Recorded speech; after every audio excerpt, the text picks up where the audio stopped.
उसने उन्होंने मेरे खाने में कभी ना मिर्च नहीं डालनी थी कि इसे बुरा ना लगे, इसको चुभना नहीं चाहिए। आज मुझे इससे बुरा लगता है कि मेरे पास मेरे दादा दादी नहीं है, बट आई फील कि मेरे को बहुत ज़्यादा मिसअंडरस्टूड किया गया।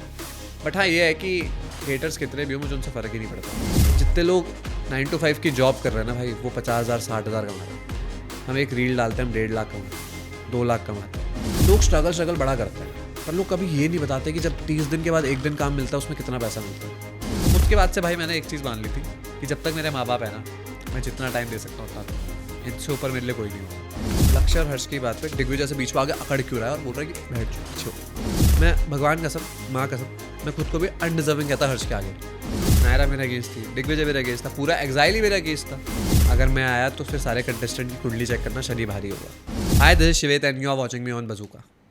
दोस्तों, मंजिल उन्हें ही मिलती है जिनके सपनों में जान होती है, पंखों से नहीं हौसलों से उड़ा जाता है। Hello and hi, you are watching Bazooka, this is Ayush Tiwari. दोस्तों, आज मेरे साथ वो एक पर्सनैलिटी है जिनके जिस तरीके से मैंने इंट्रोडक्शन में कहा, ये उन हौसलों से आज यहाँ तक पहुँचे क्योंकि उंगलियाँ उठती है 1000, और उन 1000 उंगलियों को जब जवाब देने के लिए कोई 6 फीट का इस तरीके का बंदा सामने खड़ा हो तो कहीं ना कहीं सामने वाले की भी थोड़ी सी हवा टाइट हो जाती है। भाई, first of all good to see you.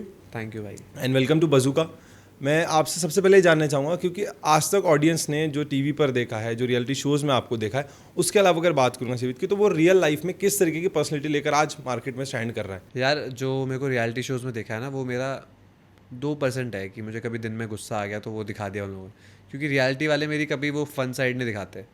उन्हें पसंद ही है कि ये लड़े, इसका एग्रेशन दिखे, गुस्सा दिखे। तो मेरे जिनका जो 2-3% का एरिया होता है जहाँ मैं बहुत गुस्से में हूँ, वो वही पार्ट दिखाते हैं। जहाँ मेरा फन है वो पता है कब दिख रहा होता है, जब किसी और का फ्रेम कट रहा होता है और मैं पीछे कहीं मस्ती कर रहा होता हूँ ना, मेरे फैन पेजेस को वहाँ ढूंढना पड़ता है मेरे मस्ती वाले पार्ट। सो आई फील मैं नहीं करता हूँ ना रेगुलर लाइफ 10 दिन में एक बार कभी गुस्सा आ गया किसी मैटर पे। बट आई फील कि मेरे को बहुत ज़्यादा मिसअंडरस्टूड किया गया। बट हाँ, ये है कि हेटर्स कितने भी हो मुझे उनसे फ़र्क ही नहीं पड़ता। मेरे को ऐसा लगता है कि अकेला हूँ, अपने बारे में जानता हूँ, उतना बहुत है। मेरे माँ बाप मेरे से खुश हैं, उतना बहुत है। बाकी लाइफ में कुछ नहीं चाहिए। तुम हेटर्स क्या करोगे, कमेंट्स सेक्शन भरोगे ना। तुम सिर्फ एक खाली पेज पे लिख रहे हो, मैं नहीं पढ़ रहा हूँ। कोशिश करते रहो।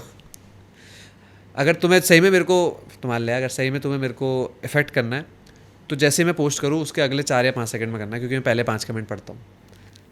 उसके बाद नहीं। उसका नहीं करता। मैं सिर्फ देखता हूँ कि पोस्ट हो गया ना, कमेंट्स आ रहे हैं, ओके चलो बंद। उसके बाद किसी चीज़ से फर्क नहीं उसके बाद मैं क्या तो फ़ोन पे अपना काम करूँगा या जिम चला जाऊँगा, और कुछ नहीं। ग्रेट। अगर बात करूँ भाई रियलिटी शो की, इस जर्नी की शुरुआत कहाँ से हुई? कब आप पहली बार इस शहर में आए, या कहाँ से अपने करियर की शुरुआत की? यार, मैंने रोडीज़ का जो ऑडिशन था, रोडीज़ वॉज समथिंग जो मुझे बचपन से करना था। ऐसा नहीं था मुझे एक्टिंग करनी है, कुछ करनी है, मुझे रोडीज़ करना था कि भाई ये शो है, वो बचपन से देखते हैं ना। देन मैंने दिया रिवॉल्यूशन का सबसे पहले ऑडिशन, मेरा GD1 क्रैक हो गया था। उसके बाद एक होप आ गई दिमाग में कि नहीं, ये प्रोडक्शन से कुछ नहीं होता या पैसे देने से कुछ नहीं होता, आप क्लियर करके जा सकते हो। और जिस दिन वो होप आई ना, बस उतनी चाहिए थी मुझे। उसका मैंने हर साल ऑडिशन दिए। मैंने रिवॉल्यूशन में ऑडिशन दिया, GD1 हर बार क्रैक करता था, G2 मिस हो जाता था किसी न किसी रीज़न से। देन 2 साल मैंने नहीं दिया जब कोविड आया, क्योंकि मेरे को दादू भी एक्सपायर हो गए थे, घर पे सारा काम मेरे सर पे आ गया था। देन जब मैं थोड़ा सेटल हुआ तब मैंने दिया ये करमिया कांड। एंड यहाँ भी मैं चंडीगढ़ रिजेक्ट हुआ। चंडीगढ़ तो ऐसा रिजेक्ट हुआ, GD1 पहली बार क्लियर नहीं हुआ मेरे से। मैंने कहा ये क्या हो गया। फिर वो तो ईगो पे हर्ट वाली बात थी कि ऐसे कैसे किसी ने ईगो हर्ट कर दिया, सिलेक्ट नहीं किया। तब मैं गया दिल्ली, और आई फील मेरा दिल्ली में इसलिए क्लियर हो गया क्योंकि मेरे को स्ट्रेस नहीं थी। इस बार मैं कम डेस्परेट था। हर साल ऐसा था कि रोडीज़ कर लूँगा कुछ हो जाएगा। इस साल था अगर नहीं भी हुआ ना तो मैं सिक्योर हूँ, मुझे ऐसे स्ट्रेस नहीं है। फेमस नहीं होऊंगा बस, पर घर चल जाएगा। तो वो थोड़ा फेयरलेसनेस रही मेरे अंदर, तो वो शायद उन्हें पसंद भी आई कि मैं उतना आउटस्पोकन था, मुझे फ़र्क नहीं पड़ता था आप मुझे कैसे जज कर रहे हो, जो मुझे लगता है मैं बोलूँगा। तो ऐसे सेलेक्ट हो गया। ग्रेट। भाई, देखा जाए तो कहीं ना कहीं जो कंटेस्टेंट्स होते हैं, कोई आर्टिस्ट होता है, कोई एक्टर होता है, उसकी कहीं ना कहीं एक स्ट्रगल लाइफ जर्नी होती, तो वो फेस किया आपने कभी इस इंडस्ट्री को लेकर? इंडस्ट्री में हाँ। नहीं यार, कभी? वही जो बताया मैंने, जो ऑडिशंस दिए वही स्ट्रगल। मतलब वो एक थोड़ा जो हाँ, मेरे को सिंपैथी दिखाने की आदत नहीं है। मैं उन्हें स्ट्रगल्स में काउंट भी नहीं करता कि अगर मुझे कुछ दिन काम नहीं मिला, दैट इज़ नॉट स्ट्रगल यार, दैट इज़। मैं बताता हूँ, लोग स्ट्रगल बड़ा करते हैं, पर लोग कभी ये नहीं बताते कि जब 30 दिन के बाद एक दिन काम मिलता है उसमें कितना पैसा मिलता है। Nobody tells that. जितने लोग 9 to 5 की जॉब कर रहे हैं ना भाई, वो 50,000 60,000 कमा रहे हैं। हम एक रील डालते हैं, हम 1.5 लाख कमाते हैं, 2 लाख कमाते हैं, एक दिन का काम। तो अगर तू महीने भर खाली बैठा तो स्ट्रगल थोड़ी है। हाँ, मतलब महीने भर की रिकवरी हो जाती है एक रील से। हो रही है ना, तो आप कैसे, अगर आपने 90 दिन मेहनत करी मान लो, ऑडिशंस करते गए, आपको एक सीरियल मिल गया, एक मूवी मिल गई, कितना पैसा कमा रहे हो, वो क्यों नहीं ऑडियंस को बताते हो? क्योंकि सिर्फ सिंपैथी चाहिए, ये नहीं बताना कि इस स्ट्रगल के बाद की जो लाइफ हो कितनी अच्छी है। उससे लोग मोटिवेट नहीं होंगे। लोगों को चाहिए सिंपैथी हो, भाई मेरे पास बस, ओ भाई के लाइफ में इतनी स्ट्रेस है, भाई के साथ ये बुरा हो गया। अच्छा क्यों नहीं दिखा रहे हो भाई? बताओ ना क्या लाइफ हो गई उसके बाद मेरी, ये कोई नहीं बता रहा। प्रॉब्लम है नहीं भाई, रोएंगे, ऑडियंस मिल जाएगी, नहीं होता ऐसे यार। That is know how things work. जैसे कि आपने कहा कर्मकांड आपके स्टार्टिंग जर्नी, उसके बाद अगर देखा जाए कोई एक ड्रास्टिक चेंज एकदम लाइफ में, तो क्या फेस, क्योंकि इतना बड़ा एक चेंज कभी सोचा नहीं था आएगा। यार लोग इतना जानने लग गए, रोडीज़ के बाद तो यू गेट इमेंस रिस्पेक्ट। मतलब फैंस अलग होते हैं, रोडीज़ आप कर लो ना, आपको रिस्पेक्ट मिलती है। लोग, भाई मैंने देखा है 13-13, 14-14 साल के बच्चे पाँव छू के जाते थे। मैंने कहा भाई एक मिनट रुक जाओ, ये अजीब लगता है। That was a different phase. तो एक रिस्पॉन्सिबिलिटी आ गई थी शोल्डर पे कि यार तुम इन्फ्लुएंस कर रहे हो, कभी कुछ गलत मत करना कि इनके दिमाग में कुछ गलत जाए, कभी कुछ गलत चीज़ प्रमोट मत करना, कभी कुछ भी ऐसा मत करिए जो ये बच्चे सीखे, क्योंकि जो तेरा पाँव छू रहा है ना वो तेरे से कुछ ना कुछ सीखेगा। तो हमेशा अगर मैं कुछ प्रमोट भी करता हूँ, मैं देख के करता हूँ कि सही कर रहा हूँ नहीं कर रहा हूँ। गलती से कुछ गलत हुआ, मेरे फैंस वो गलती फंसने नहीं चाहिए। ओके, अगर बात करें जैसे कि फैंस का, एक रिपीट अभी आपने कहा फैंस ने आपको इतना प्यार दिया, अगर आप देखा जाए अपने फैंस के कमेंट सेक्शन, कौन सा ऐसा एक मूवमेंट था फैंस को लेकर जो आपको आज भी याद रहता है, इसी वजह से आज भी आपके ज़माने पे फैंस को लेकर एक प्यार है? यार जब रोडीज़ का फिनाले हुआ था, तो फिनाले के बाद एक पोस्ट डाली थी मैंने फिनाले के बाद भी नहीं डाली, मेरी फिनाले के बाद मैंने पोस्ट डाली क्योंकि वासु जीता था।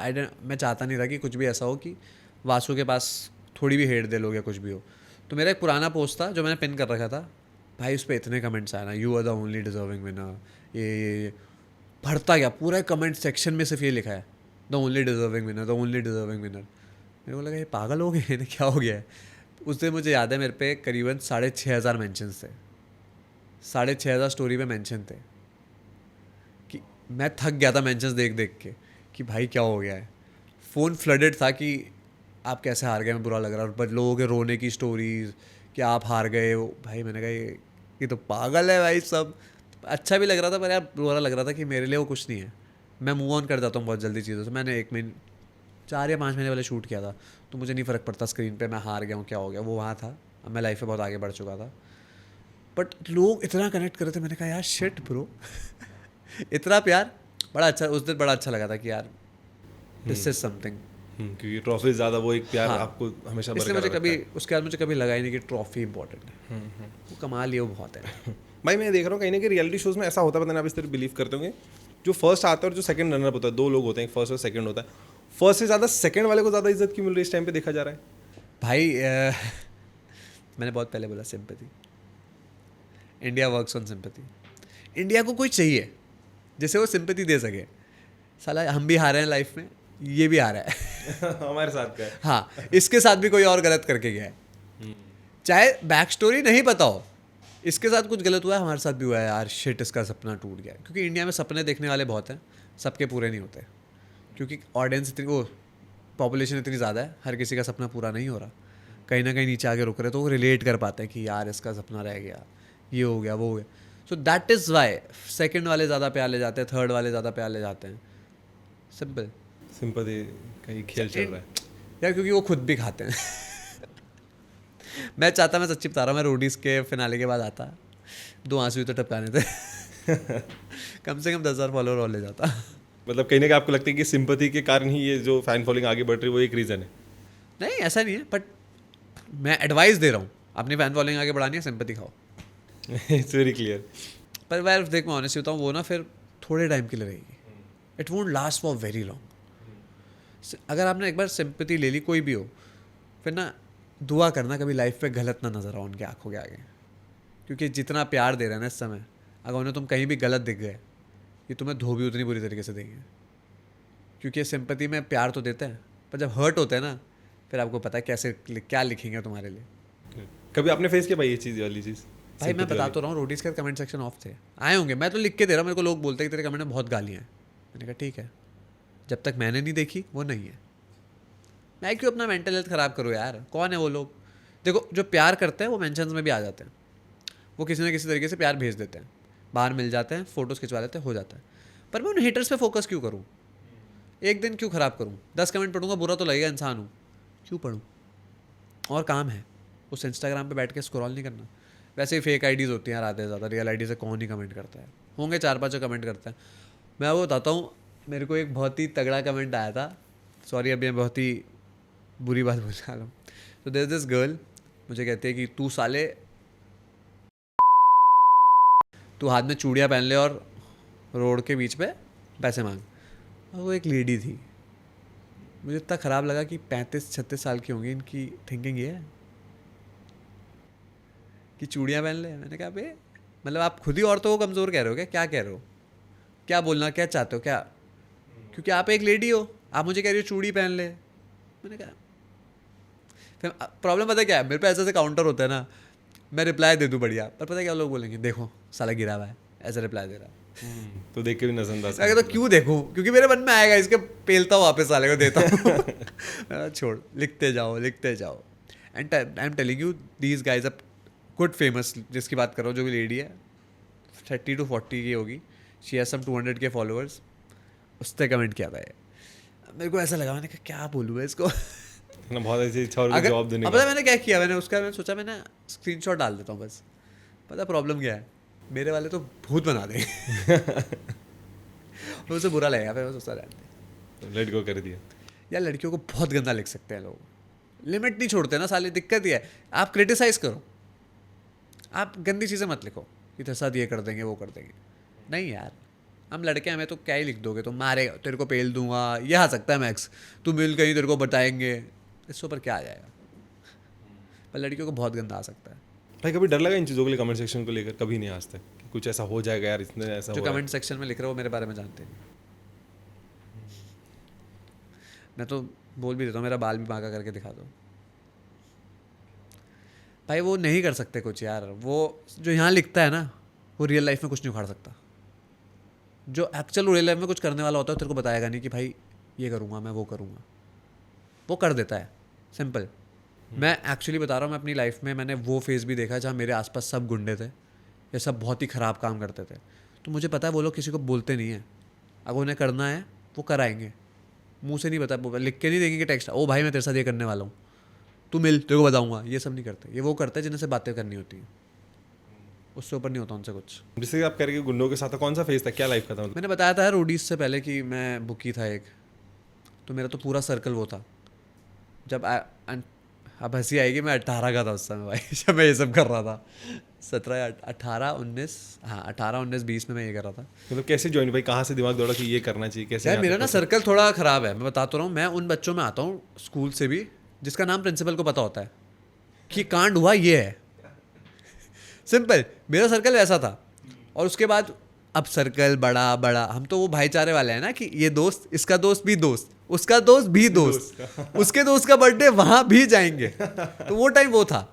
तो उस समय भाई वो ग्रुप इतना बड़ा होता गया। देन पहले खेलना शुरू किया सट्टा, फिर धीरे धीरे ओह नहीं, फिर तो चुल है ना, हर चीज़ में पूरा अंदर तक ही जाना है, बाहर तो रुकना नहीं है कि भाई हाँ खराब लग, नहीं जड़ तक जाऊँगा। तो तब मेरा ग्रुप बन गया था वैसा, मोस्टली लोग ख़राब ही थे। और हमने तो 12th 11th में ऐसी इतनी लड़ाइयाँ लड़ी है कि लिमिट नहीं थी कोई, क्योंकि इसकी लड़ाई चलो, इसकी लड़ाई चलो। मतलब निकल सिंपल, दोस्त है ना भाई, पे बोल दिया अरे उसकी लड़ाई, अरे आ रहा हूँ, वो वाला सीन था। तो धीरे धीरे वो इतना अंदर चला गया कि छोड़ दिया। एक टाइम के बाद रियलाइज़ हुआ कि कुछ नहीं है इसमें। तो भाई कुछ ऐसा हुआ जिसके कारण छोड़ना पड़ा, कि जिसके लिए स्टार्टिंग की फ्रेंड्स के साथ फिर यार। छोड़ना पड़ा? मेरे को पापा ने बोला था कि क्या मिलेगा करके बता, आज लड़ रहा है कल लड़ रहा है। क्योंकि मेरे पापा एक ही चीज़ कहते हैं कि जो सामने से लड़ता है ना वो कभी डेंजरस नहीं होता, तू मार देगा उसे। पर ये लोग ना हरामखोर हैं, तू आगे लड़ रहा होगा, तेरे को कोई पीछे से मार के चला जाएगा, फिर तू कुछ भी नहीं कर पाएगा। मुझे उस दिन रियलाइज़ हुआ कि हाँ ये सच है।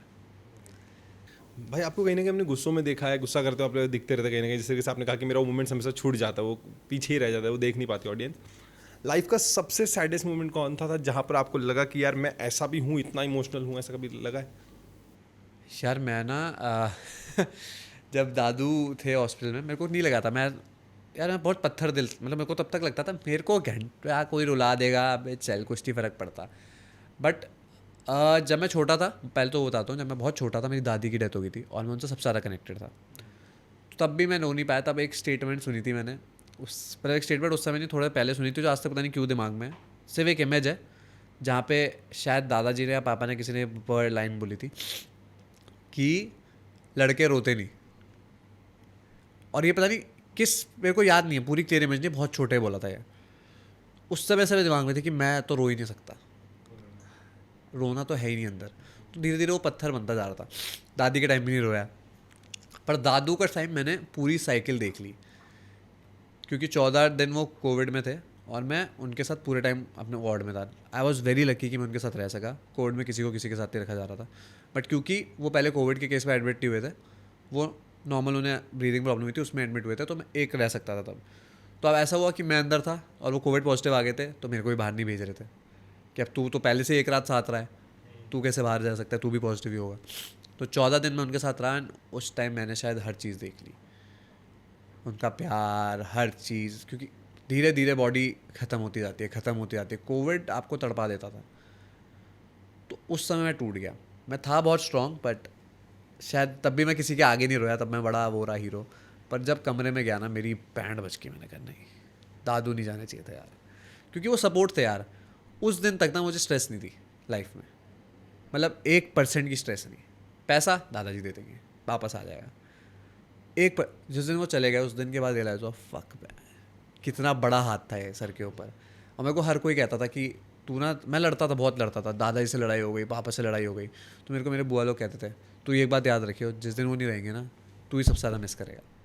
तो आज तो कह देता है आसानी से नहीं चाहिए आप जाओ ये वो, और वो हिट हुआ ना भाई, जब 3-4 दिन बाद लगा कि शायद दादाजी नहीं है, उस दिन मैं ख़त्म हो गया था। मैंने कहा यार, मतलब आज मुझे सिर्फ बुरा लगता है कि मेरे पास मेरे दादा दादी नहीं है। वो होने चाहिए। जब मैं देखता हूँ ना किसी और के साथ छोटा बच्चा घूम रहा होता है दादा के साथ, मेरे को ऐसा लगता है, चुभता है कि साले ये चाहिए, ये होने चाहिए। और जब था तब मैंने दादी के साथ तो मैं बहुत क्लोज था। दादी ने मेरे को इतना प्यार किया कि मैं बता भी नहीं सकता। मेरी माँ से ज़्यादा प्यार मेरे को मेरी दादी ने दिया है। उससे उन्होंने मेरे खाने में कभी ना मिर्च नहीं डलने दी कि इसे बुरा ना लगे, इसको चुभना नहीं चाहिए। और दादू ने तो भाई अंधा सपोर्ट, मतलब everything. Even when he left, उन्होंने एक ही चीज़ बोली कि तू है मेरा जो है। मैं अपने बच्चों को उतना प्यार नहीं करता था तो ये करता हूँ। तो मैंने वो फिर धीरे धीरे देखा एंड तब आई रियलाइज़ कि यार हम ना साला कर देते हैं लाइफ में, तब इग्नोर करते हैं जब तक चीज़ें होती हैं। उसके बाद से भाई मैंने एक चीज़ मान ली थी कि जब तक मेरे माँ बाप है ना, मैं जितना टाइम दे सकता हूँ उतना दूंगा। इनसे ऊपर मेरे लिए कोई नहीं होगा। काम पार्टी पूटी भाड़ में जाएँ, दोस्त भाड़ में जाएँ, मेरे माँ बाप से ऊपर कोई नहीं होगा। इन्हें ज़रूरत है, मैं हर समय खड़ा रहूँगा। मैं ये रिग्रेट नहीं करना चाहता आज से 40-50 साल बाद कि साला मैंने अपने माँ बाप को टाइम नहीं दिया, क्योंकि दादा दादी का रिग्रेट आज तक खाता है। मैं अपने माँ बाप के रिग्रेट में जी ही नहीं सकता। मैं खुद ख़त्म हो जाऊँगा उस दिन की, यार इन्हें भी नहीं दे पाया, क्योंकि वो हद से ज़्यादा प्यार देते हैं यार। वो मेरे माँ बाप तो पता नहीं क्या बना दिया भगवान ने। मैं कितना कमा लूँ, उन्हें मेरे से पैसा नहीं चाहिए, कुछ नहीं चाहिए। मैं पापा को कुछ गिफ्ट देता हूँ, क्यों पैसा खर्च कर दिया। मतलब ऐसा नहीं है, मैं उससे जो मांगेगा वो दे सकता हूँ, महंगे से महंगा जूता दे सकता हूँ, नहीं खर्चे ही नहीं है बंदे। भाई उन्हें जाके देख लोगे ना, वो आज भी एक शॉर्ट्स में घूमते रहता है। वो कहते हैं तू जो चीज़ छोड़ देता है वो दे दिया कर। नहीं मत खरीद। वो भाई अलग ही लेवल पे है, वो पैसा भी नहीं मांगे। वो कहते हैं तू जमा कर, या अगर तेरे से जमा नहीं हो रहा तू पैसे दे, वो मेरे पास ही रहेगा हमेशा, 1 रुपया खर्च नहीं होगा, तो जिस दिन चाहिए होगा वापस ले लियो। वो अलग ब्रीड है भाई, वो अलग ब्रीड है। मैं किसी से लड़ने जाता हूँ, कॉल आता है छोड़ दे, माफ़ कर दे, कुछ मत बोल। कितनी बार ब्रॉडकास्ट में अगर कोई नोटिस करेगा मैं लड़ाई लड़ रहा होता हूँ और अचानक मैं चुप हो जाता हूँ, क्योंकि मुझे मेरे बाप का कॉल आ जाता है, मत कर, रुक जा, वो वैसा है, तू मत कर, शांत हो जा। मुझे लगता है कि यार ठीक है, मान इनसे ऊपर नहीं है, लड़ाई झगड़े भाड़ में जाएँ, कौन है मेरे, ये थोड़ी रहेंगे साथ। तो फिर मैं बोलता हूँ छोड़ देता हूँ। जैसे रीस भाई हम लोग बात करें फैमिली की, रणवीर अलाहाबादी जी के पॉडकास्ट में जब जॉन इब्राहिम आई थी, जब बात फैमिली की हो रही थी, उन्होंने मिडिल क्लास पे बात की थी। मिडिल क्लास फैमिली का ऐसी होता है कि आज भी उनको लाइन में लगना ही पसंद होता है, और वो आज भी अपनी जैसी ज़िंदगी जीना चाहते हैं। भले मेरे पास घर में कितनी भी कार हो, वो हाँ। बस ऑटो से ही जाएंगे, उनको वो ही चाहिए। और वो कहते बेटा वो तेरा काम है, वो तू रख, हमें जब लगे हम तो ले लेंगे। भाई मैं बता रहा हूँ ना। और लेटली आई हैव रियलाइज्ड, ऐसा नहीं है कि अभी मैं गाड़ी नहीं खरीद सकता, कुछ नहीं, पर मेरे अंदर अब वो आ गया, मुझे नहीं चाहिए। जिस दिन मेरा बाप बोलेगा ना कि हाँ चाहिए, तब बात करूँगा। मुझे उसकी इच्छा पूरी करनी है सारी, अपनी नहीं।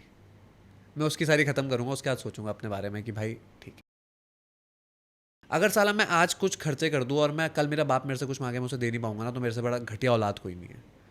तो मैं उतना रखना चाहता हूँ कि जितना मांग लेना मेरे मुंह से ना निकल जाए। ना तो आना नहीं चाहिए अगर उसने मांग लिया तो, चाहे वो कितना हो। तो आई हैव स्टार्टेड फीलिंग कि मुनावर की एक लाइन है जो मेरे को बहुत पसंद आई थी कि मेरे से सब ले लो, बस मेरी माँ वापस लौटा दो। तो वो है, मैं उन्हें नहीं खोना चाहता। सब ले लेना, तुम मत छोड़ के जाना बस। वो मेरा उतना कनेक्ट है कि भाई तुम मांग के देखो, मैं साला शरीर से किडनी निकाल के दे दूँ, मैं उनमें से उन्हें मान ले। तो भाई कहाँ से पिताजी के लिए एकदम इतना प्यार घर वालों यार के लिए? आप नहीं जानते उन्होंने मेरे लिए क्या किया। लिमिट नहीं यार उनके प्यार की, मैं सच बता रहा हूँ, लिमिट नहीं है। मतलब बचपन से मैंने अगर पापा की जेब में 500 होंगे ना और मैंने 500 ही मांग लिए, वो देंगे। अगर 500 है मैंने 2000 मांग लिए, वो देंगे, चाहे कहीं से लेना पड़े, वो देंगे। उन्होंने कुछ नहीं छोड़ा मेरे लिए भाई। मतलब कि कहीं ऐसा मन में आ जाए कि यार पापा ने यहाँ नहीं किया, पापा ने यहाँ सपोर्ट नहीं किया, मैं बोल के तो देखूँ वहाँ सपोर्ट है, तुझे ये करना है सपोर्ट है, तुझे वो करना है सपोर्ट है। सो मैंने अभी, मैं बताया था मेरी, इससे पहले मैंने जब कंपनी स्टार्ट की थी तो मैंने, लिमिट नहीं थी, इतना लॉस कर दिया था। बहुत पैसा डुबा दिया था, बहुत। तब भी मेरे बाप ने मुझे चूं तक नहीं करी। कितने चाहिए बता, हो जाएगा। तो जब ऐसे कर देते हैं ना, तो अपने से भाई जिस दिन वो मांगेगा ना उस दिन ना नहीं आना चाहिए, क्योंकि वो तो कुछ नहीं मांगता यार। मैं बता रहा, जितने पापा मेरे से कभी मांग लेते होंगे ना, उससे कम से कम 3 जीरो ऊपर मैंने डुबा दिए थे। और कुछ नहीं बोला, कुछ भी नहीं बोला। उनके अकाउंट में आप अभी डाल दो 10 लाख रुपए और मैं मांग लूँ मुझे 10 लाख चाहिए, तुरंत ट्रांसफ़र। चाहिए ही नहीं, नहीं चाहिए भाई पैसे उधर, उनको चाहिए नहीं, तुझे चाहिए रख, सारे रख, कोई स्ट्रेस नहीं, बस तू खुश रहे। वे कहने की बात इसलिए रियल लग रही, जितना मैंने आपको सोशल मीडियाज़ पर जो अलग अलग प्लेटफॉर्म्स पर देखा है, वहाँ एक नया लुक देखा। बट ये जो एक आपका एकदम सैड वाला मोमेंट मैंने भी यहाँ पर देखा, इट वाज लाइक, यार मेरे माँ बाप से मेरा बहुत डिफरेंट बॉन्ड है। तो जब मेरी, अगर नायरा के बारे में सबको पता है कि मैं नायरा से क्यों नाराज़ हुआ था, मैं इसीलिए हुआ था क्योंकि मैंने ना, सबसे बताया दादू की डेथ, उसके से बहुत ज़्यादा रिलेट कर गया था कि कुछ नहीं होना चाहिए। तो जब मैं रोडीज जा रहा था, उससे पहले मेरी मॉम को अचानक बेहोश हो गई थी, जस्ट काम कर रही थी और वो अचानक फेंट होने लगी। हम उन्हें हॉस्पिटल ले गए, तो मुझे लगा शायद फीवर है, वीक, क्योंकि फीवर था उन्हें, इसलिए वीक हो गई। बट उनके ब्लड क्लॉट था, वो ब्रेन से पास हुआ तो पास आउट हो गई थी उस समय। और उसके 2 या 3 घंटे वो, उसके बाद एक साइड उनका पैरालाइज रहा था, राइट साइड था शायद, हाँ।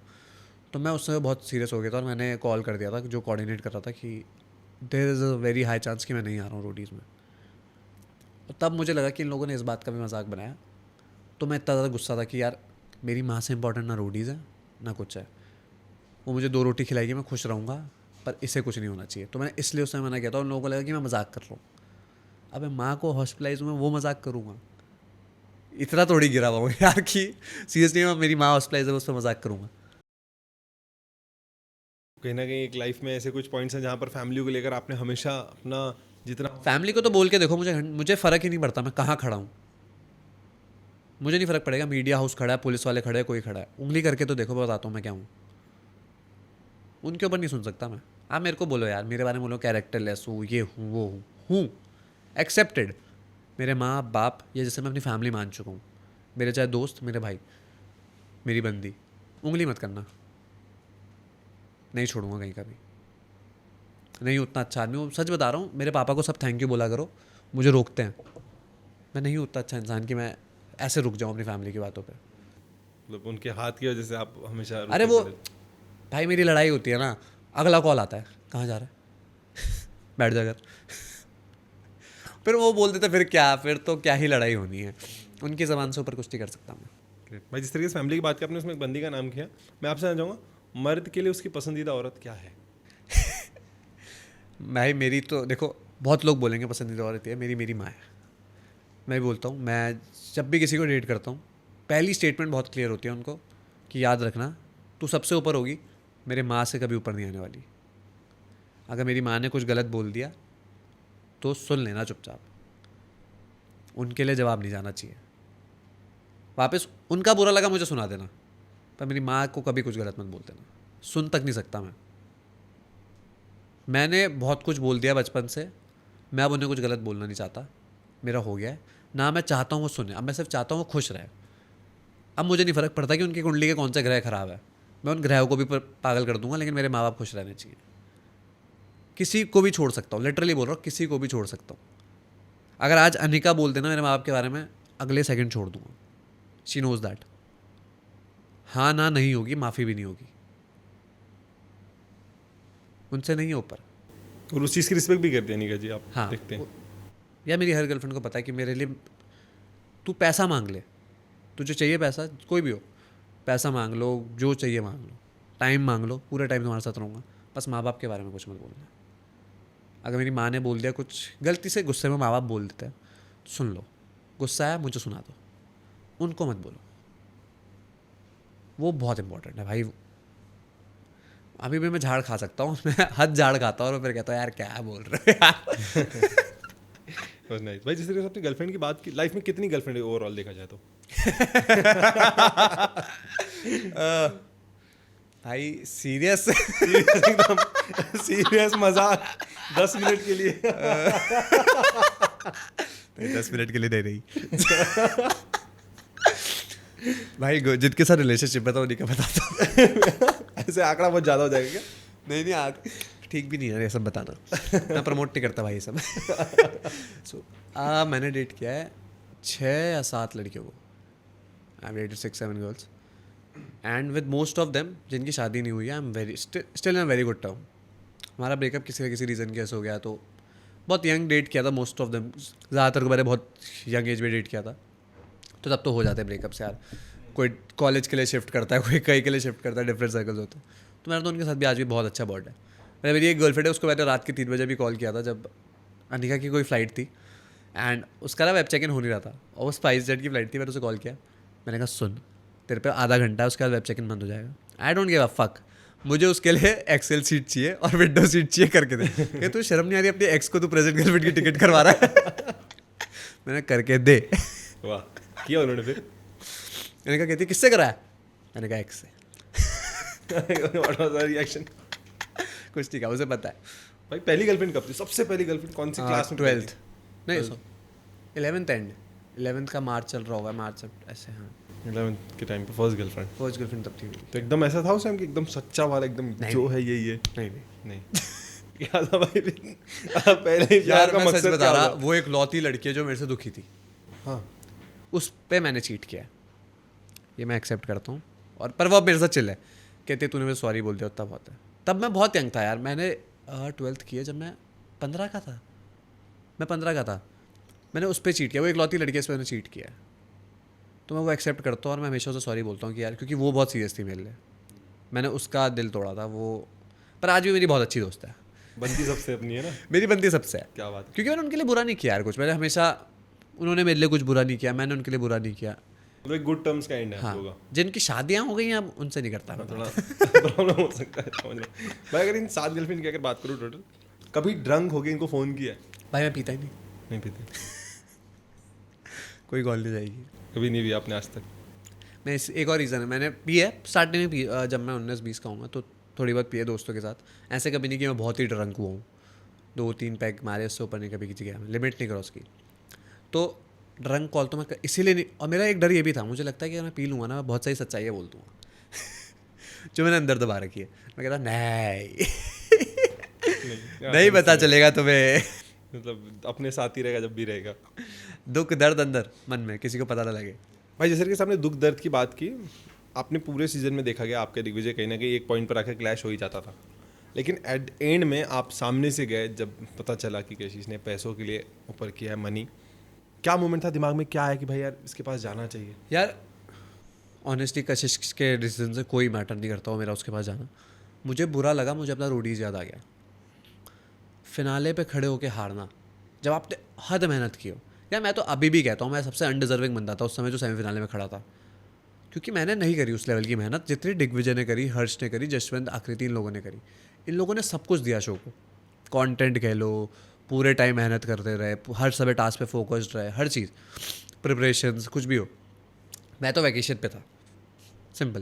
तो मुझे ख़राब लगा क्योंकि मैंने रोडीज़ को सब कुछ दिया था और मैं फिनाले हारा था। मैं जाता हूँ, मुझे कैसा फील हुआ था, मैं रो नहीं पाया था। तो मैं दिग्विजय को देख के फील कर पा रहा था कि साला उतना सह रहा है क्या इस समय। तब मैं तब अगर मेरे पास कोई आके ऐसे बोलता था तो मुझे अच्छा लगता, तो मैं इसलिए दिग्विजय के पास गया।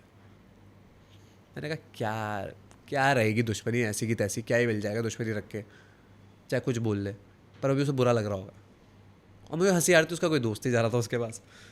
मुझे तब याद आया उसके पास जाना जब मैंने 2 कदम रख लिया आगे। मैं कह रहा हूँ यार क्या है, पर ठीक है यार, वो मोमेंट था।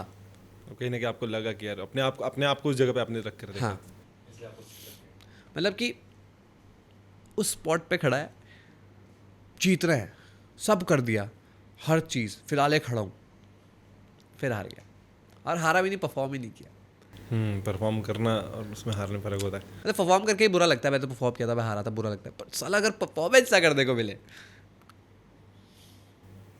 बहुत खरत भाई। है ना, बहुत खराब। कशिश को लेकर जिस तरह आपने कहा कि मैं उसको नहीं बोलना चाहूँगा, क्या कहना है कशिश के डिसीजन को आप किस तरीके से देखते हैं?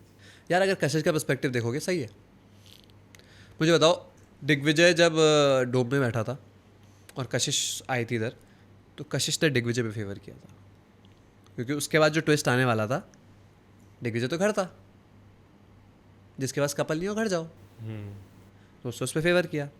उसके बाद भी उसकी दिग्विजय के साथ परफॉर्मेंस कुछ बहुत अच्छी नहीं थी। टिकट टू फिनाले स्ट्रेंथ वाले जोन में दिग्विजय की हालत बहुत ख़राब हो गई थी, तो उसे वो भी दिखा होगा कि अगर by chance what if finale strength base निकल जाए, हर्ष और जशवंत खा जाएंगे उसे। He is not that strong, we have to accept it. Strength wise वो हर्ष और जशवंत के आसपास भी नहीं है। अगर कोई एक राउंड आ गया, गलती से कोई राउंड आ गया जहाँ स्ट्रेंथ लग रही है और दोनों की इक्वल लग रही है, मतलब कि हर्ष और जशवंत रोकने वाले, जैसे टिकट टू फिनाले में रोकना था, तो दिग्विजय तो क्रॉस ही नहीं कर पाएगा। ये भी आया होगा उसके दिमाग में कि हम हार जाएंगे। ऊपर से 10 चीज़ें आती है सर कि हम लव मैच नहीं है, हमें क्या पता प्रोडक्शन ही ना जिताए। There 10 things. ये जब आप शो करते हो आपके दिमाग में चल रहा होता है कि विनर तो प्रोडक्शन ही बनाता है, टास्क से कुछ नहीं फर्क पड़ता, तब ये आया होगा। ऊपर से अगर आप देखो, अगर दिग्विजय को चॉइस मिलती कि आप पे आज चॉइस है, आप कशिश को स्वैप करके उन्नति को ला सकते हो, नहीं करता क्या? कैसे गलत है कशिश? प्रोडक्शन ऑप्शन दे रहा है ना, तुझे मिलती तू उन्नति को खड़ा कर देता, कशिश को हटा देता। गलती प्रोडक्शन की है, उसने वो ऑफर दिया, कशिश की गलती नहीं कि उसे ले लिया। कशिश का प्यार थोड़ी है तू, प्यार में धोखा दिया होता तो बोलता गलत है, वो धोखा देता हो तो ऑप्शन था, तू भी ले लेता। अब कहीं ना कहीं आपके पर्सपेक्टिव से कशिश ने जो किया सही किया अपने लिए। अपने लिए सही किया, हाँ, दूसरे के लिए बिल्कुल गलत था वो। मैं होता, मैं कभी ना करता कि चाहे मेरा लव मैच भी रहा हो, मैं अपने को ऊपर नहीं ले जा सकता दूसरे को गिरा के, मैं एक ऑर्डर लेवल पा सकता हूँ। पर ठीक है, कशिश के लिए दिग्विजय उतना बैटर नहीं करता होगा, या कुछ उनकी पर्सनल बातें होगी अंदर। भाई अगर बात करें हम लोग दिग्विजय की, जिस तरीके से बात करें, जनता जूरी में क्या हो गया था भाई, आपको एकदम से एक अलग ही रूप देखने मिला? यार जनता जूरी में ना मैं भरता जा रहा था धीरे धीरे धीरे धीरे। अनिका को बोल रहा था, अनिका मुझे बैठा दे रही थी, मैं भर रहा था। फिर जब हर्ष गया आगे और मैं हर्ष को रोकते गया था, अगर ध्यान से कोई देखे, मैं हर्ष को पीछे कर रहा था, रुक जा। तो मुझे ख़राब पहली चीज़ तो ये लगी कि लक्ष्य और हर्ष की बात पर दिग्विजय से बीच में आगे अकड़ क्यों रहा है और बोल रहा है कि बैठ जाओ पीछे हो। That is not how you do. अगर मैं भी आया था तो मैं लक्ष्य को कुछ नहीं बोल रहा था, मैं हर्ष को पीछे कर रहा था, शांत। दैट इज़ हाउ आप लड़ाई शांत कराते हो, ये नहीं कि खड़े हो गए आगे। तो अगर ऐसे अपने दोस्त के आगे खड़ा होना है, मैं खड़ा हूँ हर्ष के आगे, हटा के दिखा दो। वो था, मुझे गुस्सा आया था, उससे बोला बहन चोत पीछे हो। और मैंने उससे एक बार बोला नो, अगर एक रिएक्शन में मैंने नो मत कर, तो बोला भोसड़ी के। तब मुझे गुस्सा आया ना, चल साले पीछे हो। जब प्यार से बोल रहा हूँ, वो जा रहा है ना पीछे, तो गाली क्यों दे रहा है? फ़र्क होता है। मेरे को दे देता, उसे क्यों दी? उसके लक्ष्य से बहस है, तेरे से दी, क्या हो आप दोनों? मतलब एक दूसरे के बिना कुछ नहीं हो, वो अकेला अपना स्टैंड नहीं ले सकता, क्यों बोलते हो? तो उसके बाद रिग्रेट हुआ भाई? भाई मुझे जब मैंने वीडियो देखी था मुझे रिग्रेट हुआ कि यार मैंने बहुत ज़ोर से धक्का मार दिया। मुझे सच में यार, मैं गुस्से में कर देता हूँ मैं ऑनेस्टली ना, मुझे बाद में रियलाइज़ होता है कि नहीं करना चाहिए। गुस्से के टाइम मेरे अंदर क्या सवार है मुझे भी नहीं पता। मैं तब मारते हुए सोचता भी नहीं हूँ, कितने लड़के खड़े मैं नहीं देखूंगा। अगर आपने देखा हो जनता जूरी, मुझे नहीं फ़र्क पड़ रहा था कितने लोग पकड़ रहे हैं, पर जब गुस्सा शांत होता तब लगता है कि यार क्या रखा है, मार दे। क्यों मारना है किसी का, छोड़ना। अगर गेम की बात हो तो गेम में कंसंट्रेशन बहुत ज़रूरी है। अगर आप कोई चीज़ परफॉर्म कर रहे हैं, कहीं ना कहीं जब आपके साथ जो आपकी टीम वहाँ पर है, वही कहीं आपको अगर एक तरीके से पोक कर रही है और आपको कोशिश कर रही है कि दैट, जब रोडीज था गेम में, हमेशा कोई आपको चाहिए जो आपको ना फोकस याद दिलाता रहे कि तेरा एम का है। जब रोडीज था, मेरे को हर बार प्रिंस भाई एक ही चीज़ याद दिलाते थे, नहीं जीतना तुझे, पता जीतना है ना, तो फोकस हमेशा रहा, दिमाग में सेट था। गाली पड़ती थी, याद रहता था कि साला आज हारा हूँ ना, कल हराऊंगा। यहाँ नहीं था यार तो यहाँ ना ऐसा लग रहा था कि सभी अगेंस्ट है। तो मैं धीरे धीरे हो गया था, क्या लड़ना इन लोगों से, छोड़ना। बट ऐसा क्यों भाई, सब एक तरफ आप, ऐसा क्या था? यार पहले ही तो सब अगेंस्ट थे, वो लोग शो से पहले ही अगेंस्ट थे। रोडीज में सब मेरे अगेंस्ट थे, वहीं से तो आया था। कौन था मेरे साथ? लोगों ने खुद को टारगेट टारगेट बोला है। कोई ध्यान से शो देखे तो सबका टारगेट मैं था। आकृति मेरे अगेंस्ट थी, नायरा मेरे अगेंस्ट थी, दिग्विजय मेरे अगेंस्ट था, पूरा एग्जाइल ही मेरे अगेंस्ट था। सिर्फ हर्ष था जो गेम में मेरा अगेंस्ट था, पर उसके मन में ऐसा नहीं था कि इसे निकाल दूँ, क्योंकि हम लोग बहुत मजाक करते थे यार। हम लोग अलग लेवल पे थे। कैमरा ऑफ कर दो, लड़ाई नहीं है, हमारी मस्ती चल रही है। हम कर रहे हैं कि भाई बाहर चले गए था, उधर चले गए, दुबई चले गए, इधर चले गए, हमारी बातें। और इतनी गंदी बातें, लेवल ही नहीं है कोई मेरे को जी बताता हूँ, जो कशिश को उड़ाने की बात हुई थी, मजाक पे हुई थी, कोई सीरियसली नहीं बोली थी। वो इससे बोला था, हर्ष से, साले तेरी बद्दी उड़ा दूंगा। एडी ने बोला याद रखियो, उसके बाद रुशाली को उड़ा दूंगा। तो ऐसे बात हुई थी। वो लोगों ने इतनी सीरियस ले ली। मैंने कहा यार मजाक चल रहा है, ऐसे तो मैं 100 बार बोलता था उड़ा देने का को। भाई शादी का प्लान कब कर रहे हैं आप? भाई आज से 10 साल बाद एटलीस्ट 10 साल का टाइम लेंगे आप शादी को? यार मैं बता रहा हूँ ना, मैं नहीं चाहता कि जब मैं शादी करूँ और मेरा बच्चा हो, उसे साले को कोई तकलीफ हो। जिस दिन मैं इतना सेटल्ड होऊंगा ना, मेरे पे इतना पैसा है कि अब वो राजा की जीवन जिए, तब मैं शादी कर लूँगा। मुझे नहीं चाहिए उसे स्ट्रगल देखनी पड़े तो अभी जिनके साथ हैं, उनके साथ देख रहे हैं ऐसे कुछ सपने? भाई देखो, मैं डेट नहीं करता अगर मेरा शादी का प्लान हो, बट देखते हैं। अभी तो इट्स वेरी लॉन्ग, 10 साल है। पर अभी कैसा चल रहा है करंट? अभी बहुत बढ़िया, जब तक वो मुंबई रहती है बहुत बढ़िया चलता है मतलब क्या होता है भाई? यार मेरे को ना डिस्टेंस से थोड़ी प्रॉब्लम है। वो इनसिक्योरिटीज़ मेरे को है पुराने रिलेशनशिप्स की वजह से, कि जब डिस्टेंस ज़्यादा चीज़ें टूट जाती है तो उनको बहुत छोटी छोटी चीज़ों से फ़र्क लगने लगता है। जब सामने होते हो ना तो उतने कम्युनिकेशन गैप्स नहीं आते। और चैट मेरे बस की है नहीं, ना चैट मेरे बस की है, ना कॉल मेरे बस की है। मैं नहीं रह सकता कि हाँ बेबी हेलो हेलो कॉल पे, हाँ मेरे से होगी नहीं बात सामने चाहिए। सामने, क्योंकि चेहरे पे जो इमोशन है उससे पता चलता है कि ये मजाक पे बोली जा रही है बात या ये सीरियसली बोली जा रही है। बहुत चीज़ से फ़र्क पड़ता है। मैं कहता हूँ सामने तब तक ठीक हो। एक्टिंग करियर को लेके क्या सोचा है? कभी सोचा है कि पहले मैं सीखूंगा, पहले मैं सीखूंगा अभी। कहाँ से सीखना है? किस कभी देखा किसी को? अभी अभी तो I am not pursuing that, अभी मेरा फोकस कुछ और है। बट अब आई थिंक आफ्टर कुछ टाइम मैं थोड़ा सीखना पसंद करूँगा, तब मैं थोड़ा एक्टिंग में जाना पसंद करूँगा। भाई सीजन के अगर होस्ट की बात करूँ, क्या लगता है कि जो थे हमारे वही थे कि ये भी चल गए? यार सी, यू कांट कंपेयर समबडी जिसने 15 साल होस्टिंग करी है, 14। पर हाँ, Tanush set a level with us, he was very good. मतलब हमारा तो भाइयों वाला बॉन्ड लगता था हमें कि यार सर मजाक करने आ रहे हैं, मस्ती चल रही है। एंड मोर ओवर जब मैं शो देख रहा हूँ, he has done a great job. But I would still say Ranvijay sir को या तो हमने इतना ज़्यादा देख लिया कि मैं सोच भी नहीं सकता कि उनके लेवल पे कोई अभी अभी टच कर पाएगा। रणविजय सर के लिए एक नेक्स्ट लेवल है यार पता है क्या, मैं बता दूँ, रणवीर सर होते ना सेट पे लड़ाइयाँ भी नहीं होती। वो डर है क्या, नहीं सर है फेंक देंगे ये फेंक देंगे उठा के उन्होंने फेंका भी है। फेंक देंगे उठा के। ये तो बात बिल्कुल सही है। भाई ऑडियंस चाहती है कि आप और दिग्विजय एक साथ बिग बॉस का इस बार सीजन करें सलमान भाई के साथ। तो ये बिग बॉस को बोलो, मुझे क्यों बोल रहे हो? आपको क्या लगता है आप करना चाहेंगे भाई? यार मैं तो करना चाहूँगा बिग बॉस, नो डाउट। हाँ मुझे नहीं फ़र्क पड़ता मैं किसके साथ कर रहा हूँ किसके साथ नहीं। सी, अगर मैं बिग बॉस करूँगा, मेरा मेन टारगेट दिग्विजय नहीं होगा। I don't play to defeat a single person. मैं खेलता हूँ तो जीतने के लिए खेलता हूँ, मैं किसी को हराने के लिए नहीं खेलता। मेरा बहुत सिंपल एजेंडा होता है, मैं कि तेरे को हरा दूंगा, वो यहाँ से पहुँचाऊँगा, नहीं। शो जीतना है, वहाँ तक खेलूँगा।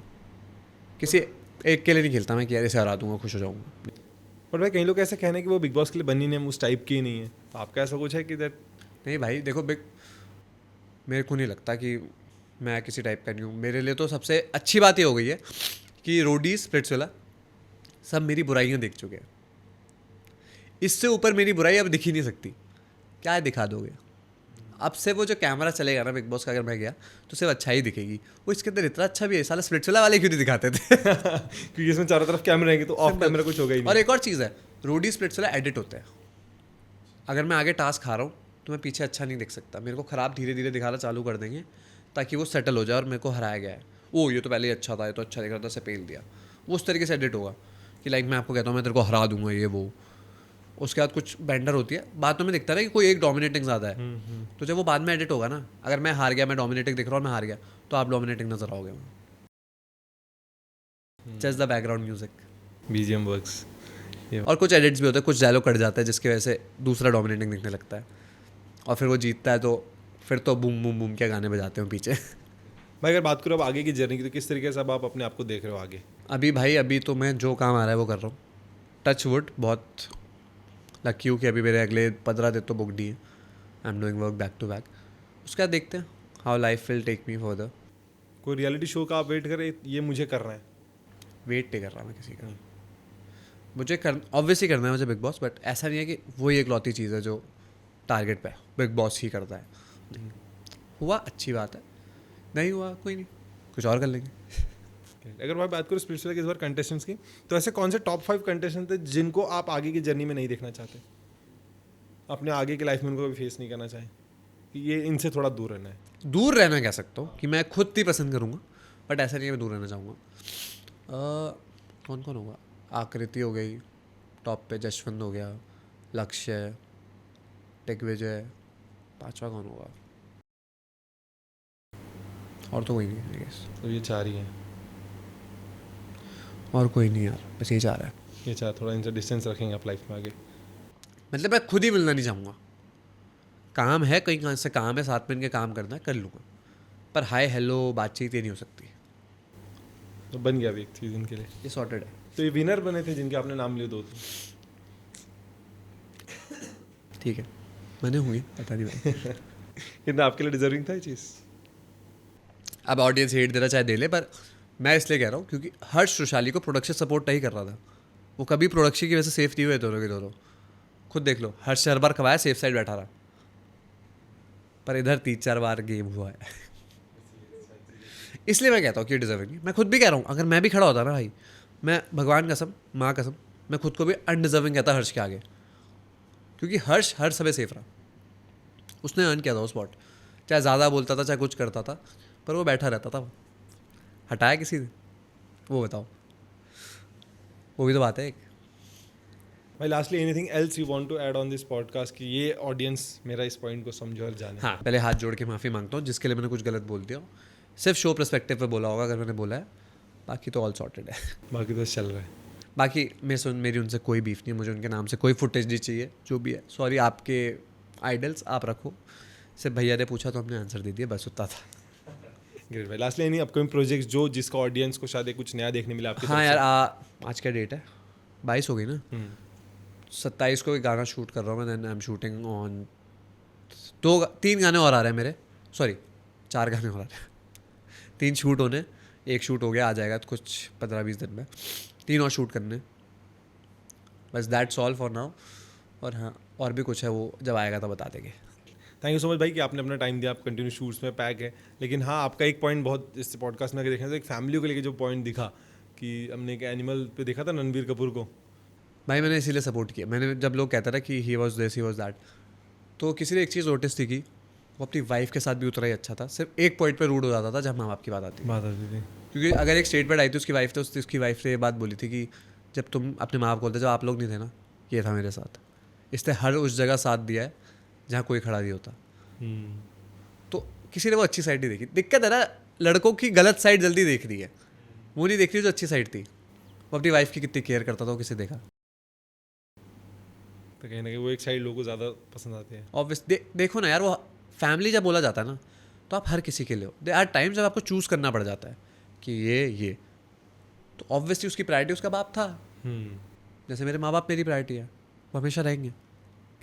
ओवरऑल अगर बात करूँ इस पॉडकास्ट से, एक बात समझ में आई कि यूं ही कोई बेवफा नहीं होता, कुछ तो वजह रही होगी। Great, thank you so much. Obviously यार, थैंक यू। जल्दी मिलते हैं आपके नए प्रोजेक्ट के साथ और देखते हैं कि क्या कुछ आप इस बार नया लेकर आएंगे हम सभी के लिए। And all the best for big boss. अगर देखने मिला आप तो जल्दी अच्छा लगेगा। Great, thank you so much भाई। एंड कर देता हूँ, अगर मैं आया तो फिर सारे कंटेस्टेंट की कुंडली चेक करना, शनि भारी होगा। ग्रेट भाई, great, thank you so much भाई, थैंक यू।